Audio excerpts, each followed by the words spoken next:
Hello lovely people, আসসালামু আলাইকুম। Welcome to my weekend blog. চলে আসলাম আজকের একটা নতুন ব্লগ নিয়ে। আজকে আমরা সবাই মিলে চলে যাচ্ছি ঠাকুরগাঁয়ের একটা ভাইরাল জায়গাতে।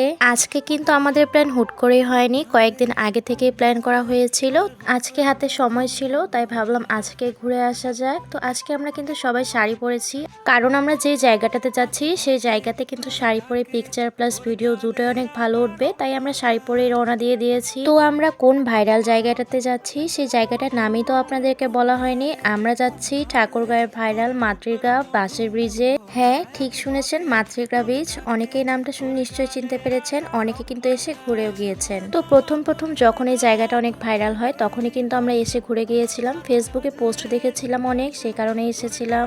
আমি তো ফেসবুকে ভিডিও দেখে অনেক এক্সাইটেড ছিলাম এই জায়গাটাতে যাওয়ার জন্য, কিন্তু সত্যি কথা বলতে এখানে এসে আমার কাছে একদমই ভালো লাগেনি। আর এই বাসের ব্রিজে উঠতেও 10 টাকা করে নেওয়া হচ্ছিল। মানে কি আছে এই বাসের ব্রিজে আমি জানি না, বাসগুলো অনেক নর্মাল লাগছিল আমার কাছে।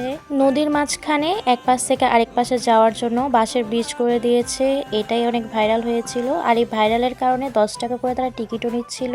আপনারা তো অনেকেই এসেছেন এই মাতৃগা ব্রিজে, যারা যারা ঠাকুরগাঁয়ে থাকেন।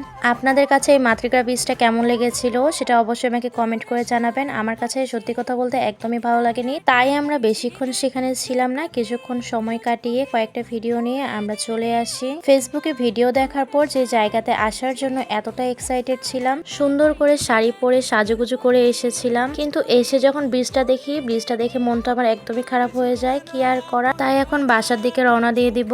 তো বাসায় যাওয়ার পথে ফ্যাশাডাঙ্গি ব্রিজের পাশে একটা নতুন পার্ক হচ্ছিল, সেই পার্কটাতে আমরা ঢুকেছিলাম। এই পার্কটা এখন কম বেশি সবাই চিনেন। বর্তমানে কিন্তু এই পার্কটা এখন ঠাকুরগাঁয়ে অনেক ভাইরাল, যেটা রোজা ঈদের সময় উদ্বোধন হয়েছে, কিন্তু আমরা যখন গিয়েছি তখন সেটা তৈরি করা হচ্ছিল। তখন একটু গিয়ে ঘুরে এসেছিলাম, তখন কিছুই হয়নি তেমন, কিন্তু এখন তো অনেক সুন্দর করেছে। আর আসার পথে এই ফ্যাশাডাঙ্গি ব্রিজে দাঁড়িয়ে কিছু ভিডিও এবং ছবি তুলেছি। তো আমরা এখানে কিছুক্ষণ সময় কাটিয়ে কিছু পিকচার এবং ভিডিও করে বাসায় চলে যাচ্ছি। কিন্তু আমরা যে জায়গাটাতে আসার জন্য এত এক্সাইটেড ছিলাম, সেই জায়গাটা দেখে তো আমাদের মন খারাপ হয়ে গিয়েছিল।